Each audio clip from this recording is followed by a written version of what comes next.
গেছিলাম। তাহলে কেমন আছো তুমি? একদিন পরে এই কথা জিগাইলেন? না মানে আসলে বাস,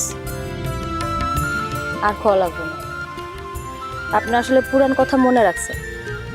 না রুহি, আমি আসলে পুরান কথা মনে রাখি না।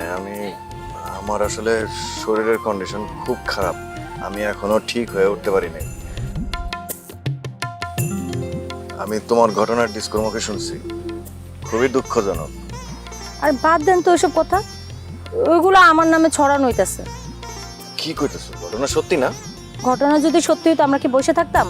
আমরা থানায় যেতাম না?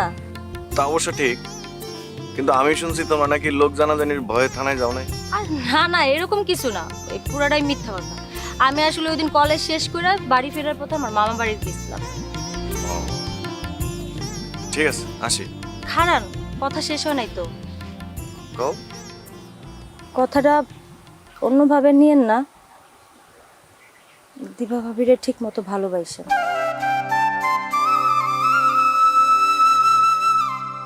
আমার বউরে ভালোবাসার কথা তোমার কয়ে দেওয়া লাগবো? তুমি জানো না আমি আমার বউরে কত। আপনি অনেক ঘটনাই জানেন না, এজন্য আমার এই কথার উত্তর দিলেন। আপনি যখন ছিলেন না, আপনার বউর উপরে অনেক অত্যাচার হয়েছে। কি কইতাছো?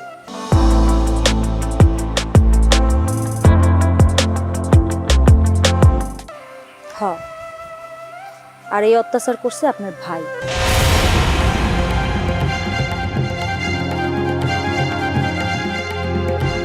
এই রুহি, কি কইতাছো এসব?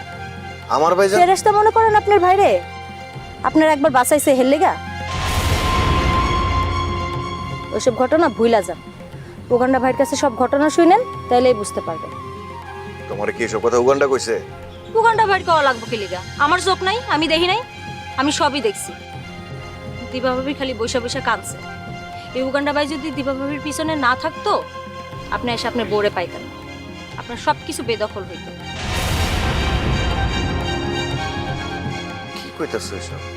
হ, আমার কথাগুলো মাথায় রেখেন, আর ভেতরে ভেতরে খোঁজ রাখেন।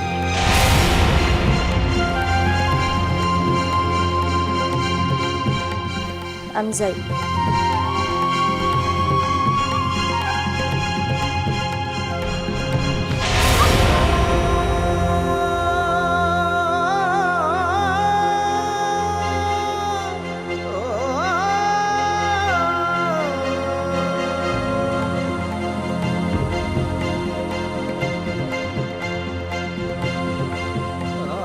আটকের সময় তোমার কথা অনেক মনে পড়ছে। আমিও আপনার লেগে অনেক দোয়া করছি।